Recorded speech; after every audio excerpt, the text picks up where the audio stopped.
Romanos, capítulo 3, do verso 23 ao 26. Diz a Escritura: porque todos pecaram e destituídos estão da glória de Deus, sendo justificados gratuitamente pela sua graça, pela redenção que há em Cristo Jesus, ao qual Deus propôs para propiciação pela fé no seu sangue, para demonstrar a sua justiça pela remissão dos pecados dantes cometidos sob a paciência de Deus, para demonstração da sua justiça neste tempo presente, para que ele seja justo e justificador daquele que tem fé em Jesus. Amém e amém. Vamos orar. Ó Senhor, fale ao nosso coração. Estamos aqui nesta manhã desejosos de ouvir a sua palavra, Senhor. Fale conosco, com perdão de qualquer pecado em nossa alma nesse momento, pelo sangue de Jesus. Que nosso coração se abra para entender esse texto com fé, em nome de Jesus, para a sua glória. Amém e amém. Pode sentar, irmãos.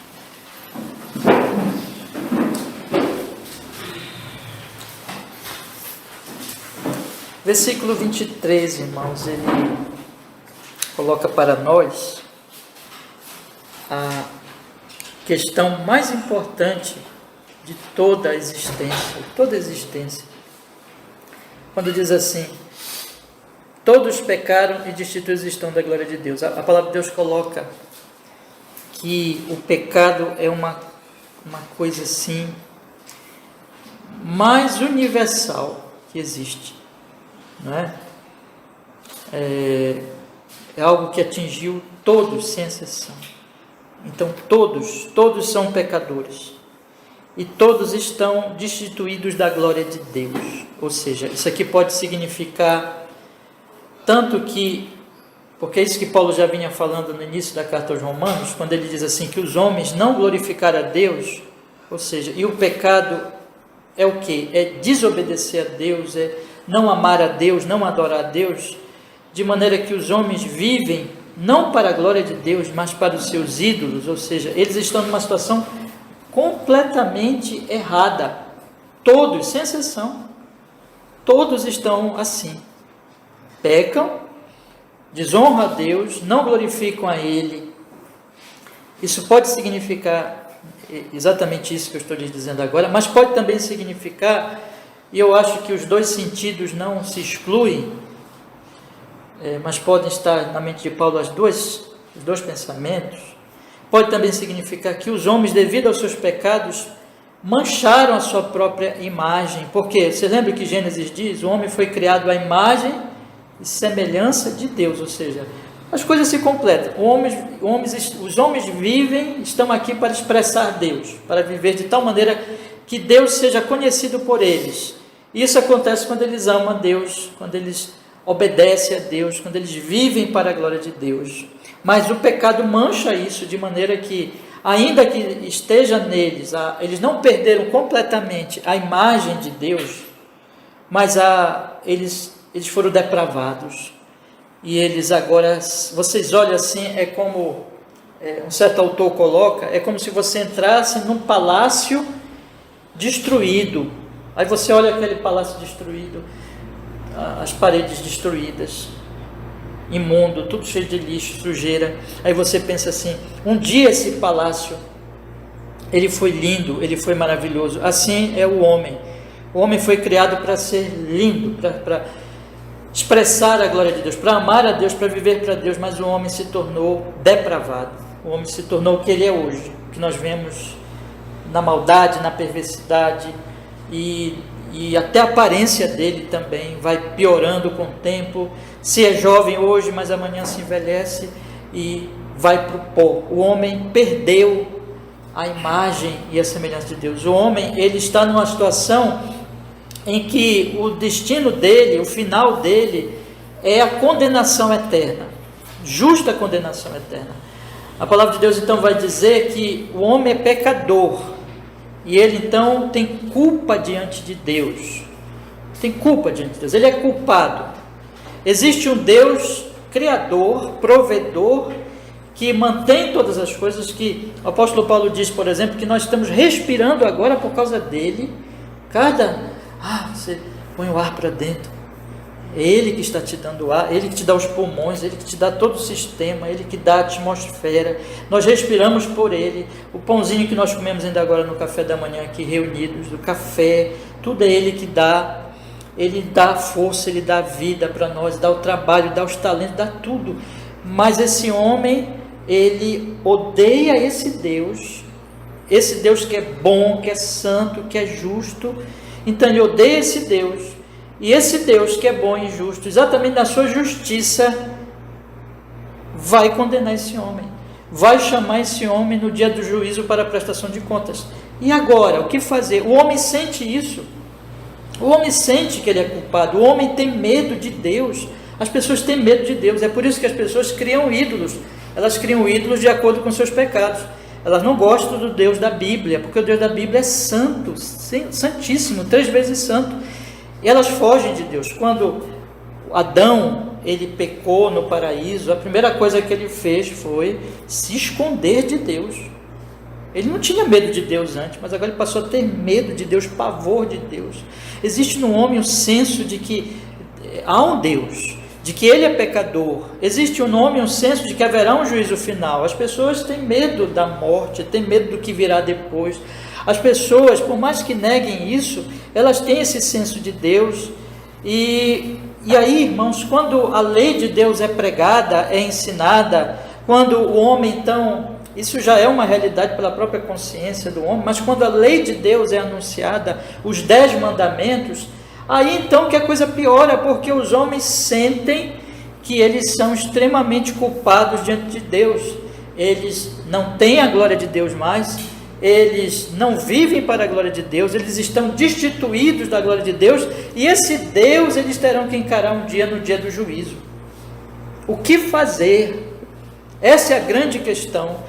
Essa é a questão mais importante, meus irmãos da vida. Nós todos aqui temos questões importantes, nós todos aqui pensamos muitas coisas, buscamos muitas coisas, mas eu quero dizer a vocês, lembrar vocês nesta manhã, nós temos aqui a ceia do Senhor, nós vamos participar dela, e nós vamos separar, ainda que nós falemos do Evangelho, todo culto, todo domingo nós falamos do Evangelho, mas na ceia nós vamos separar textos para nós meditarmos sobre a cruz do Senhor Jesus Cristo. E eu quero que vocês pensem comigo hoje, o que fazer com esse nosso problema? Nós somos pecadores. Eu sei que você diz assim, pastor, eu já sou um crente em Cristo Jesus, eu sei qual é a solução de Deus. Sim, por mais que você saiba, e se você sabe, graças a Deus por isso, mas nós temos que sempre voltar a esse assunto, sempre pensar nesse assunto, porque essa é a questão mais importante para nós meditarmos e diante dela vivermos, de acordo com essa verdade nós vivermos. Irmãos, como os homens resolvem os seus pecados diante de Deus, de um Deus tão santo, de um Deus tão justo, como os homens vão resolver isso? O apóstolo Paulo, na sua maravilhosa carta aos Romanos, irmãos, é uma carta grande, é uma das maiores do Novo Testamento, mas ele vai colocar aqui nesses versículos, toda a carta dele, ele vai responder essa questão, e ele vai tratar do Evangelho, da boa notícia de Cristo, mas esses versículos são centrais. Esses versículos são como o cerne da carta, e é daqui que ele vai tirar todo o seu assunto. É daqui, é como se esses versículos fossem o sol da carta, e os planetas girando em torno deste sol. É o centro do assunto de Paulo, exatamente o Evangelho, a bendita salvação que Deus operou na nossa vida, e é o assunto dele na carta, e que tudo que ele vai falar vai girar em torno disso. Então aqui nós temos o centro. Mas o apóstolo Paulo, ele vai mostrar para nós, meus irmãos, que os homens, eles têm lidado com Deus de 2 maneiras básicas, que eu quero meditar com vocês hoje brevemente, que ele ensina na carta aos Romanos. Existem 2 maneiras de os homens lidarem com essa questão, como ser justo diante de Deus, como resolver a minha culpa diante de Deus, como é que eu posso ter certeza de que eu estou bem com Deus, ou não preciso ter medo em relação aos meus pecados. Como resolver isso? Existem 2 maneiras que os homens respondem essa questão, e as duas maneiras são maneiras humanas. Observe bem isso. São maneiras humanas, são maneiras que os homens inventam, tá? Mas elas não resolvem, porque só existe uma maneira para resolver esse nosso problema, que é o Evangelho de Jesus. Mas os homens respondem de duas maneiras. Qual é a maneira? A primeira maneira, o apóstolo Paulo mostra em Romanos capítulo 1, e a segunda em Romanos capítulo 2. A primeira maneira, ele diz aqui, eu convido vocês a voltarem um pouquinho a sua Bíblia, lá para o capítulo 1, quando ele diz no capítulo 1, no versículo 18 ao 20, ele diz assim: porque do céu se manifesta a ira de Deus sobre toda impiedade e injustiça dos homens que detêm a verdade e injustiça, porquanto que de Deus se pode conhecer, nele se manifesta, porque Deus lhe manifestou, porque as suas coisas invisíveis, desde a criação do mundo, tanto o seu eterno poder como a sua divindade, se entendem e claramente se veem pelas coisas que estão criadas, para que eles fiquem inexcusáveis. Porquanto, tendo conhecido a Deus, não o glorificaram como Deus, nem lhe deram graças, antes em seus discursos se desvaneceram, e o seu coração insensato se obscureceu. Dizendo-se sábios, tornaram-se loucos, e mudaram a glória do Deus incorruptível em semelhança da imagem do homem corruptível, e de aves, e de quadrúpedes e répteis. Por isso, Deus os entregou às concupiscências de seus corações, a imundícia, para desonrar os seus corpos entre si, pois eles mudaram a verdade de Deus em mentira, e honraram e serviram mais a criatura do Criador, que é bendita eternamente. Amém. Aqui está a primeira forma que eles fizeram para resolver a questão de Deus. Eu tenho um Deus. Olha o que Paulo está dizendo. Esse Deus se revela no sol, na chuva, na criação. Esse Deus, ele se revela, ele deixou as suas marcas. Ele deixou as marcas também, Paulo vai dizer no capítulo 2, na minha consciência. Todo mundo sabe que Deus existe. Os homens que dizem que Deus não existe estão lutando contra essa consciência. Eles sabem. Eles olham lá para fora e veem que há um Deus. Então, qual é a primeira maneira de eles lidarem com essa realidade de que há um Deus, de que eles são culpados diante desse Deus? O que é que eles fazem, irmãos? Sabe o que eles fazem? Eles desprezam esse conhecimento.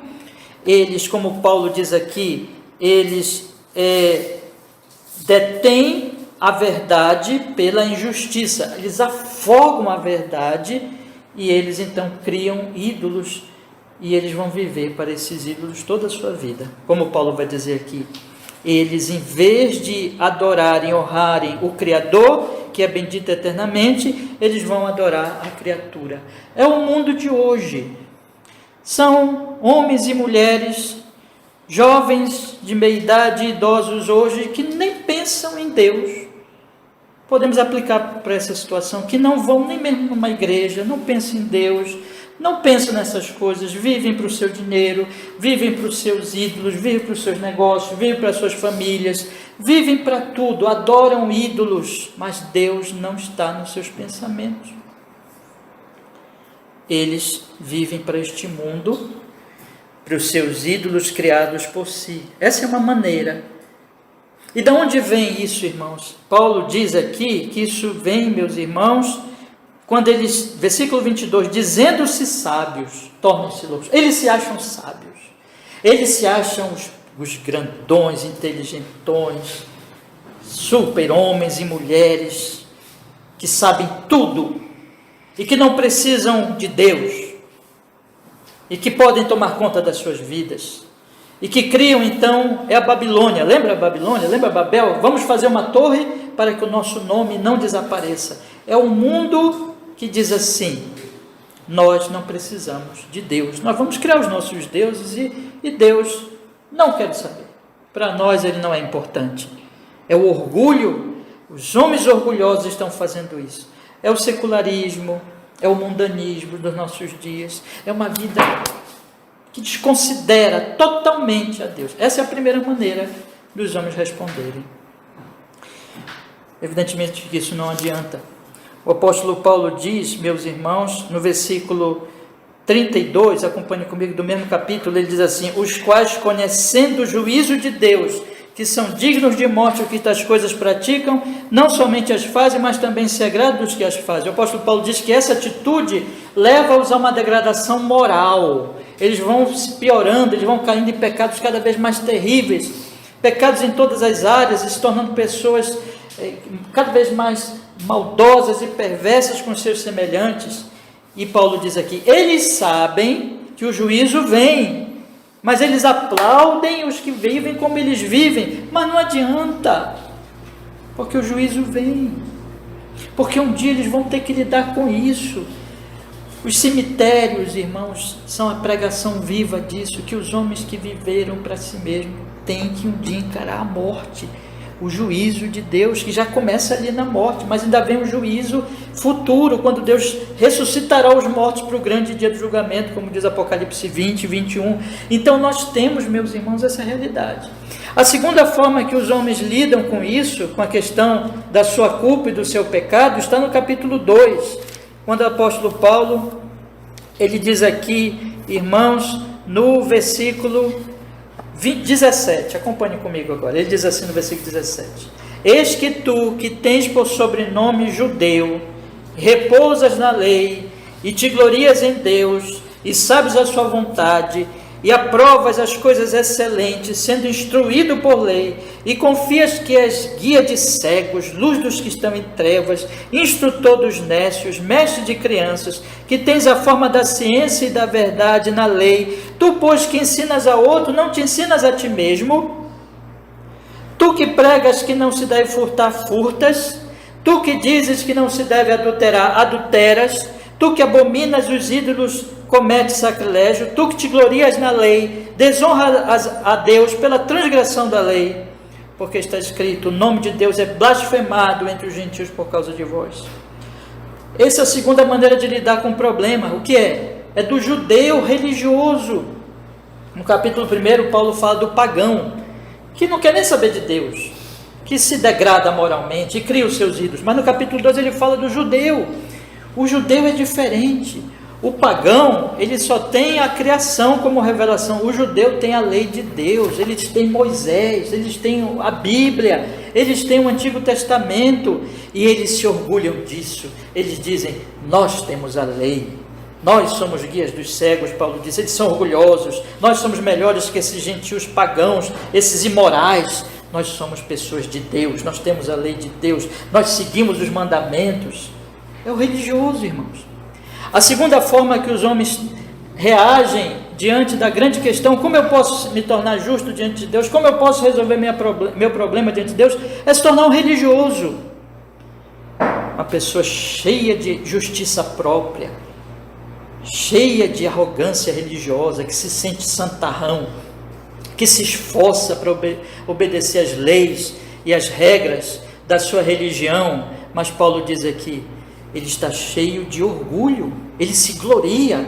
Você percebe que o pagão se gloria na sua sabedoria, que despreza a Deus, e o judeu se gloria na sua justiça, que despreza a Deus, porque a lei de Deus o condena. Paulo está dizendo aqui, você é um hipócrita, porque você diz que não se deve adulterar, mas você adultera no seu coração.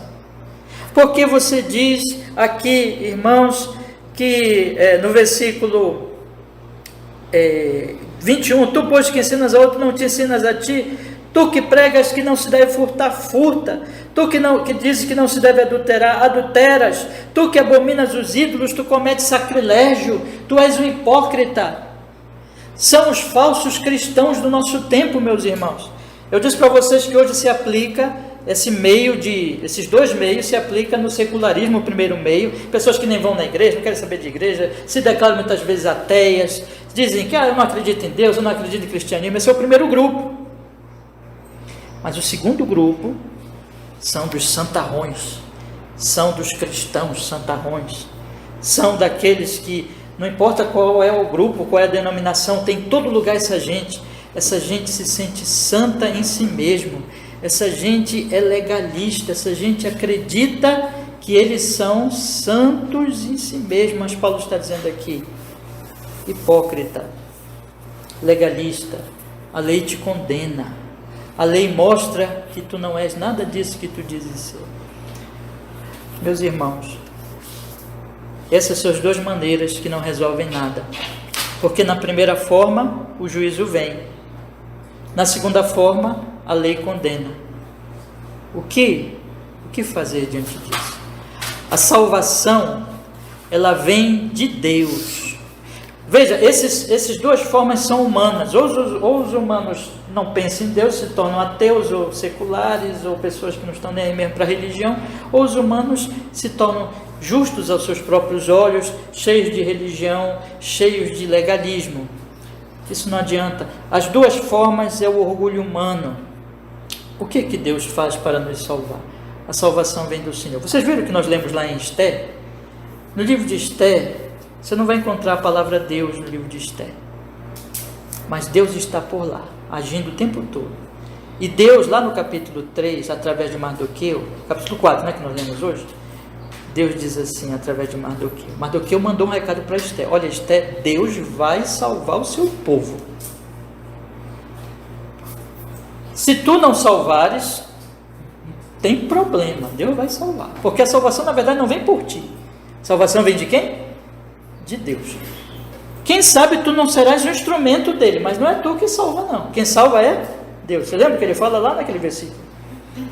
É Deus que salva. Irmãos, o Evangelho, vamos voltar agora um pouquinho para o capítulo 1, versículo 16 e 17. Esse versículo vocês conhecem muito bem, todo mundo sabe até de cor, mas olha o que ele diz aí, capítulo 1,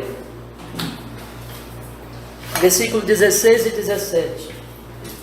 Diz assim: porque não me envergonho do Evangelho de Cristo, pois é o poder de Deus para a salvação de todo aquele que crê, primeiro do judeu e também do grego. Veja, o grego é o primeiro grupo, o gentil.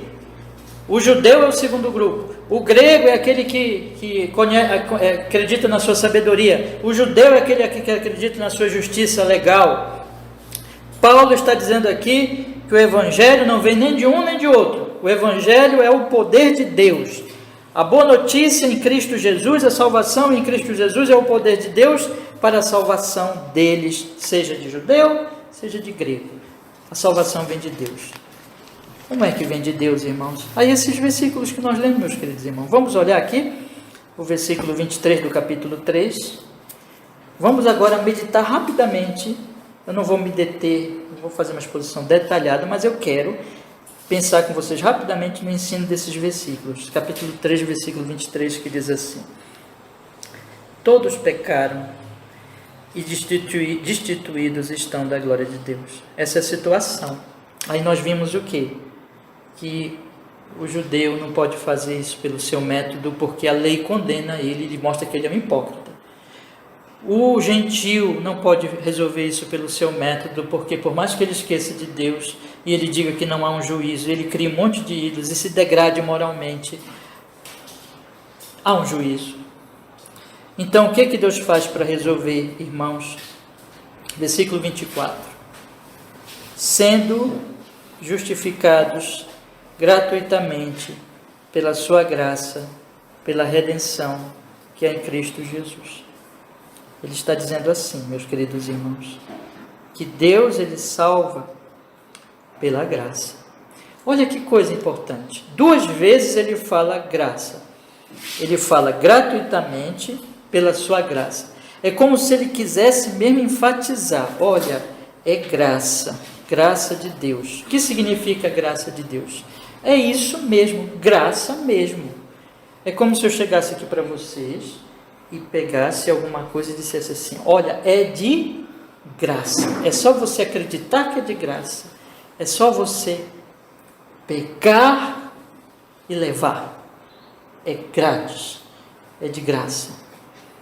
Os homens têm que ser salvos pela graça. Por quê, irmãos? Porque os homens estão em dívida e os homens não podem pagar a dívida. Qual é a dívida deles? Eles quebraram a lei, eles são culpados, eles devem ser condenados. Tudo que eles podem se oferecer diante de Deus é dívida, culpa, pecado. Nós olhamos os versículos anteriores, acompanhe agora comigo, a partir do versículo 10, aqui mesmo desse capítulo, o que é que Paulo diz? Como está escrito? Ele cita vários versículos do Antigo Testamento, ele vai dizer assim, como está escrito, não há um justo nenhum sequer, não há ninguém que entenda, não há ninguém que busque a Deus, todos se extraviaram, juntamente se fizeram inúteis, não há quem faça o bem, não há nem um só, a sua garganta tem um sepulcro aberto, com as suas línguas trata enganosamente, peçonha de áspides está debaixo dos seus lábios, cuja boca está cheia de maldição e amargura, os seus pés são ligeiros para derramar sangue, os seus caminhos a destruição e miséria, não conheceram o caminho da paz, não há temor de Deus diante dos seus olhos. Ora sabemos, olha o que ele diz agora, que tudo o que a lei diz, aos que estão debaixo da lei o diz, para que toda a boca esteja fechada e todo mundo, sem exceção, seja condenável diante de Deus, porque nenhuma carne será justificada diante dele pelas obras da lei, porque pela lei vem o que, irmãos? Conhecimento do pecado. O homem é culpado, o homem está em dívida, e mesmo você que já é crente, você tem que lembrar disso todo dia, a salvação é pela graça, você tem que estar sempre olhando para a cruz de Jesus Cristo, porque as nossas obras, irmãos, elas só têm uma coisa para nós, condenação, porque as nossas obras, elas não conseguem, nós não conseguimos cumprir a lei de Deus, não tem jeito, a lei de Deus, ela é quebrada por nós, porque a lei de Deus, ela exige perfeição, e Tiago diz que se você quebra um mandamento, você é culpado de quebrar todos, mas nós não quebramos um mandamento, nós quebramos todos, nós só temos uma coisa diante de Deus, dívida, então a salvação tem que ser de graça.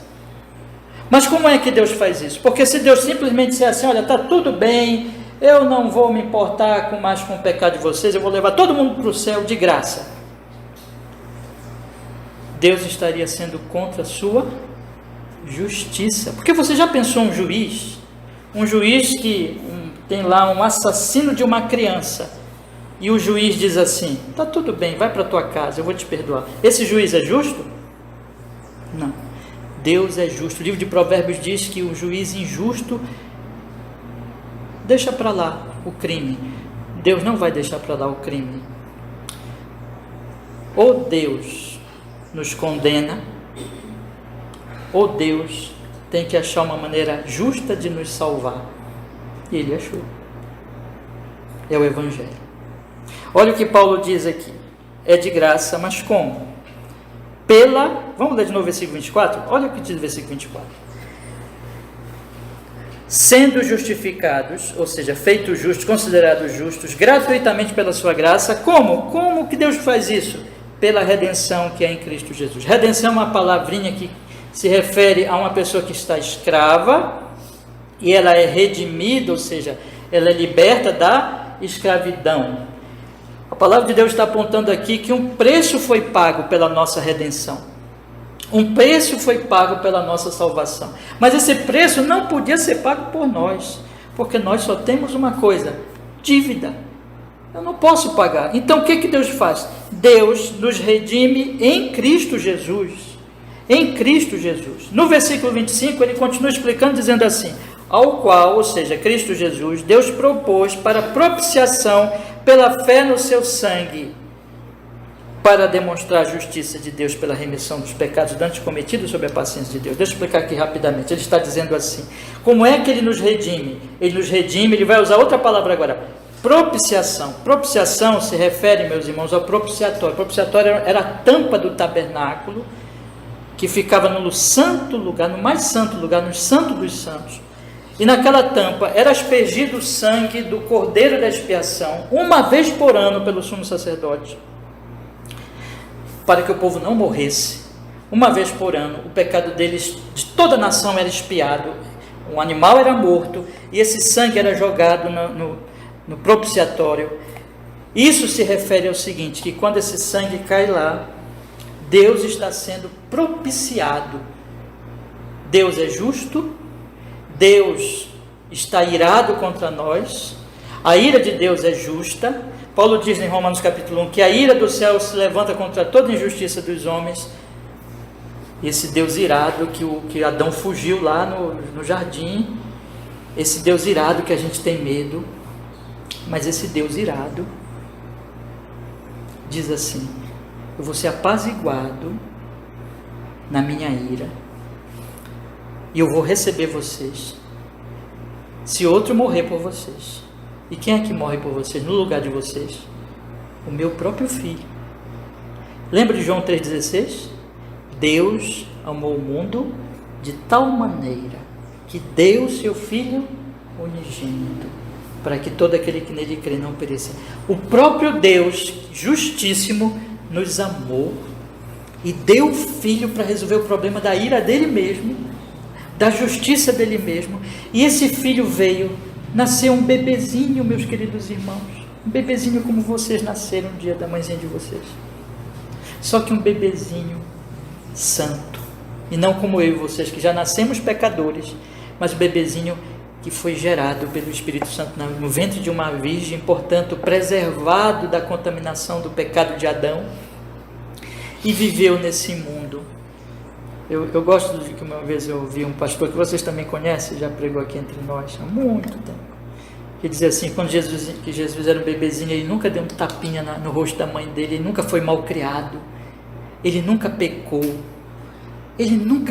foi um bebê santo, foi um menino santo, foi um adolescente santo, foi um jovem santo, foi um homem de 30 anos santo, que se revelou em Israel, começou a pregar, nunca pecou, santo Jesus, que dizia: eu só tenho uma comida, eu só tenho uma bebida, é fazer a vontade do meu Pai.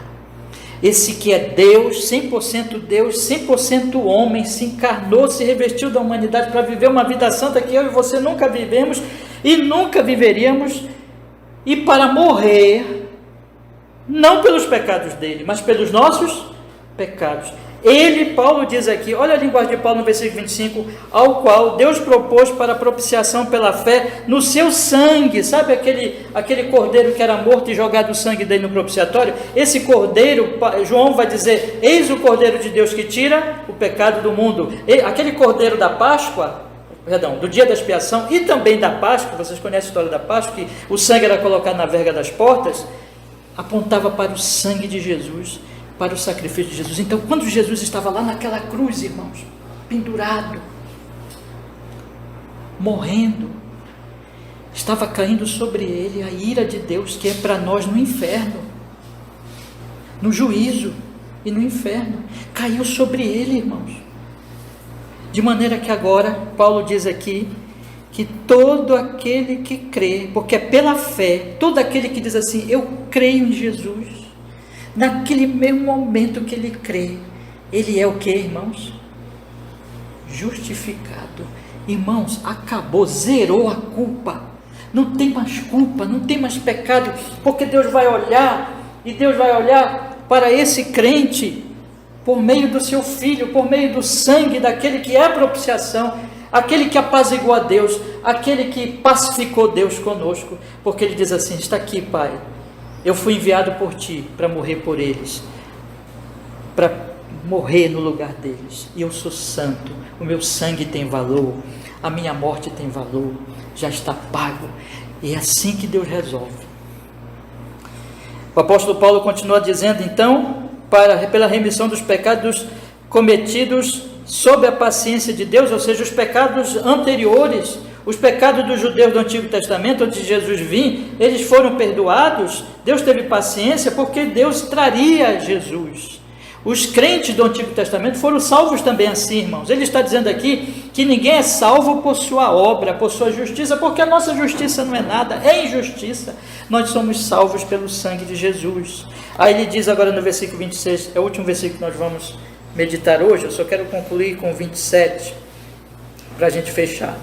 Ele diz no 26 assim, leia comigo, para demonstração da sua justiça neste tempo presente, para que ele seja justo e justificador daquele que tem fé em Jesus. Ou seja, neste tempo presente, nesse tempo que Jesus já veio, ele está demonstrando a sua justiça, para que ele seja justo e justificador daquele que tem fé em Jesus. Porque eu disse para vocês, se ele simplesmente perdoasse sem que os pecados fossem pagos,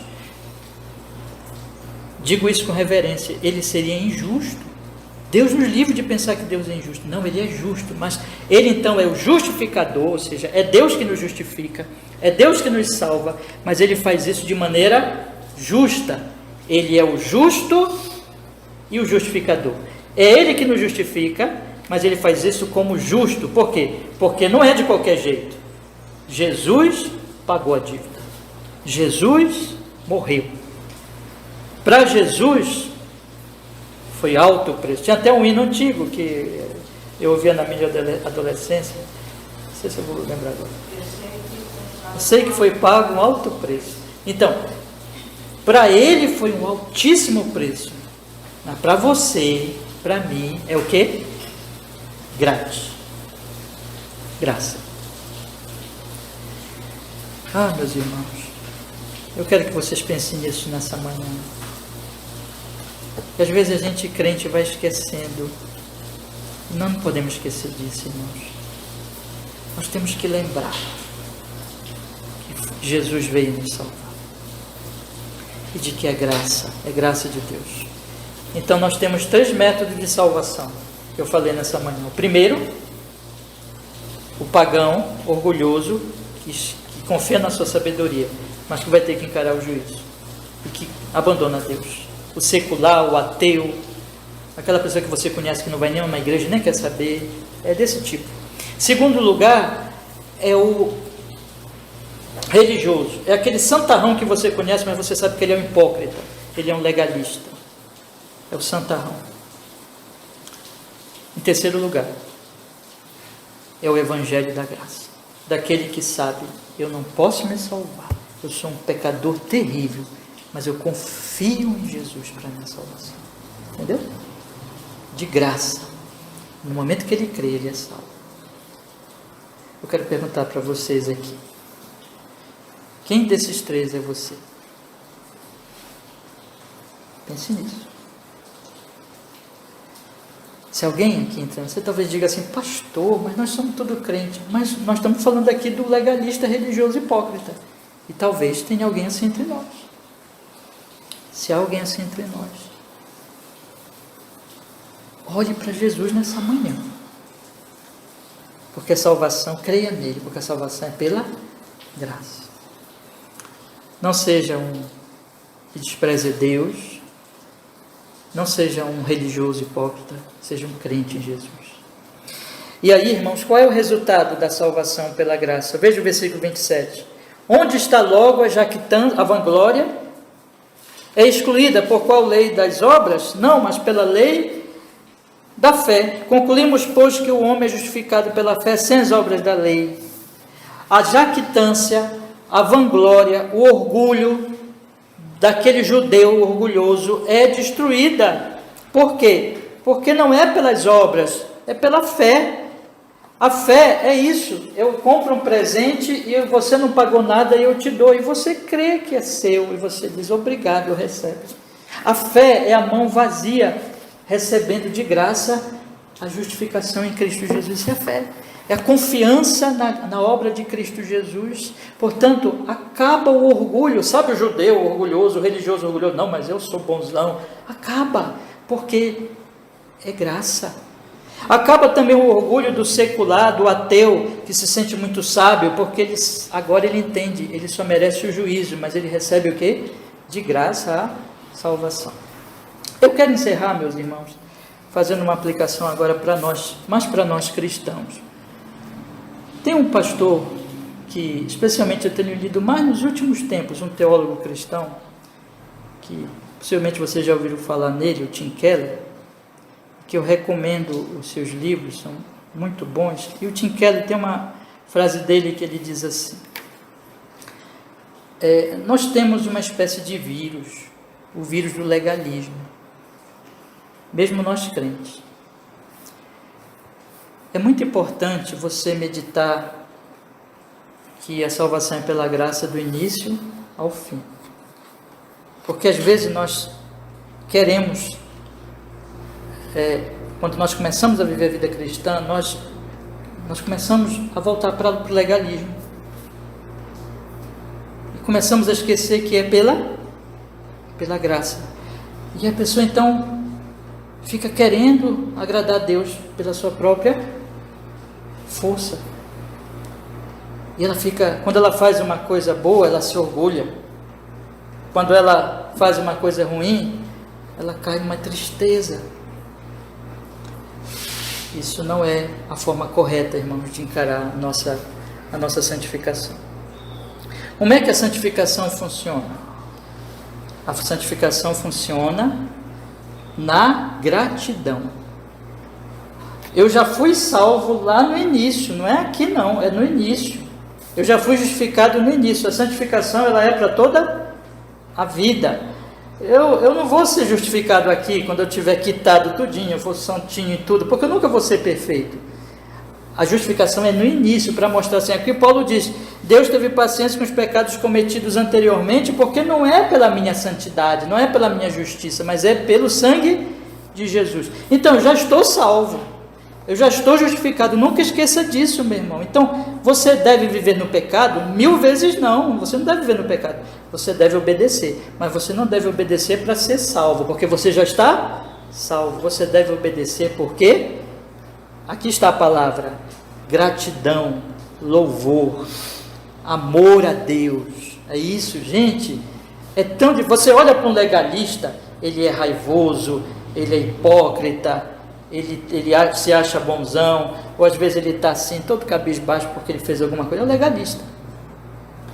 O cristão que se apropria do Evangelho, que entende cada vez mais o Evangelho, ele é uma pessoa grata, cheia de alegria e de paz na sua obediência. Quando ele peca, ele lembra de Efésios não, 1 João capítulo 1. Se confessarmos os nossos pecados, ele é o quê? Fiel e justo para nos perdoar os pecados e nos purificar de toda justiça. Meus queridos irmãos, eu gostaria de lhes chamar nesta manhã para que você colocasse um propósito no seu coração, assim, bem firme. Senhor, eu quero entender o Evangelho cada vez mais. E eu quero que a compreensão do Evangelho vá me santificando.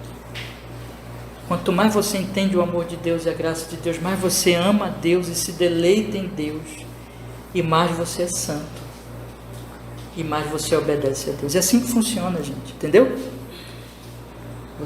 Vou repetir isso aqui eu encerro hoje como incentivo para vocês. Por isso que existe a igreja, por isso que existem as pregações, porque a gente está estudando o Evangelho e procurando entender o Evangelho cada vez mais e aplicando a nossa vida. Mas eu quero incentivar nessa manhã. Faça um propósito hoje, diante de Deus, dizendo assim, Senhor, eu quero entender cada vez melhor o seu amor e a sua graça na cruz de Cristo, para que eu te ame, para que me deleite em ti e para que eu te obedeça com alegria, Senhor, e vença as minhas fraquezas, porque o pecado ele vai se tornando cada vez mais assim, imundo diante da beleza de Cristo. E isso é santificação. Nós vamos amando mais a Ele, e mais em gratidão, obedecendo a Ele, nos deleitando nele, nos alegrando nele, e vendo que o pecado é algo tão horrível, que aquilo vai perdendo atratividade para nós. Isso tudo pelo poder do Espírito Santo, olhando sempre para Cristo, confiando sempre na sua graça. Em Cristo nós temos justificação, santificação e glorificação. Que Deus nos abençoe. Amém? Vamos orar? Deus, obrigado, Senhor, que nós podemos nesta manhã meditar na glória de Cristo Jesus na cruz. Ó Deus, aplica na nossa alma. Nós somos tão frágeis, Senhor. Nada é por nós, tudo é pelo Senhor. Rogamos que nessa manhã o Senhor aplique a nossa alma, pelo Espírito Santo, a verdade que ouvimos hoje do Evangelho de Jesus. Por acaso alguém aqui ainda não é crente, que creia, Senhor, que se arrependa dos seus pecados, que nenhum tente se salvar na primeira forma, nem na segunda forma, mas olhe para Jesus e confie nele, o único Salvador que salva de graça.